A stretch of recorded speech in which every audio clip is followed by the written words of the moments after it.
Hello friends, myself C Chiranjeevi Longani back again with another interesting topic.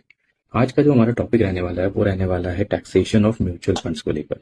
Taxation of mutual funds एक ऐसा topic है जिसको लेकर हम सभी जनरली कंफ्यूज रहते हैं कि एज टू म्यूचुअल फंड्स की सेल पे टैक्सेशन कैसे लगेगा।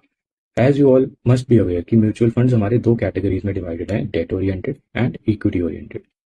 सो let's start with the equity oriented funds first.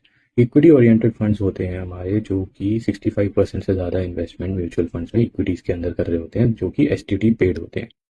अब इनकी टैक्सेशन डिवाइडेड रहती है हमारी दो केसेस हो गए कि यदि हम इनको होल्डिंग जो है हमारी मोर देन 12 मंथ्स है, और एक केस है हमारा लेस देन 12 मंथ्स का। अगर हमारी होल्डिंग मोर देन 12 मंथ्स रहती है तो उस केस में ये एल के अंदर कैलकुलेट होता है। Now L was again divided into two things, क्योंकि इसमें 23 जुलाई 2024 में एक चेंज आया था जिसकी वजह से जो 23 जुलाई से पहले की ट्रांजैक्शंस हैं उन सभी पे जो टैक्सेशन रहेगी वो रहेगी 10% का टैक्स रहेगा।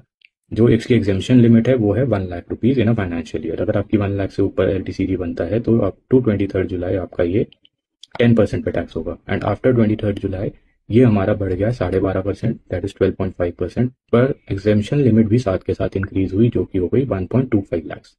Now coming to the second part, जब हम इनको लेस देन 12 मंथ्स होल्ड करते हैं दैट इज एस। तो एस में अगेन जो केस है वो ये है कि अगर हम इनको लेस देन 12 मंथ्स के अंदर एस में अगर 23 जुलाई से पहले की ट्रांजैक्शन है तो उस केस में ये 15% पे टैक्स है। और अगर हमारा ये 23 जुलाई के बाद का टैक्सेशन है तो वो इंक्रीज होके 20% हो गया है। अब हम आते हैं हमारा डेट म्यूचुअल फंड्स पे।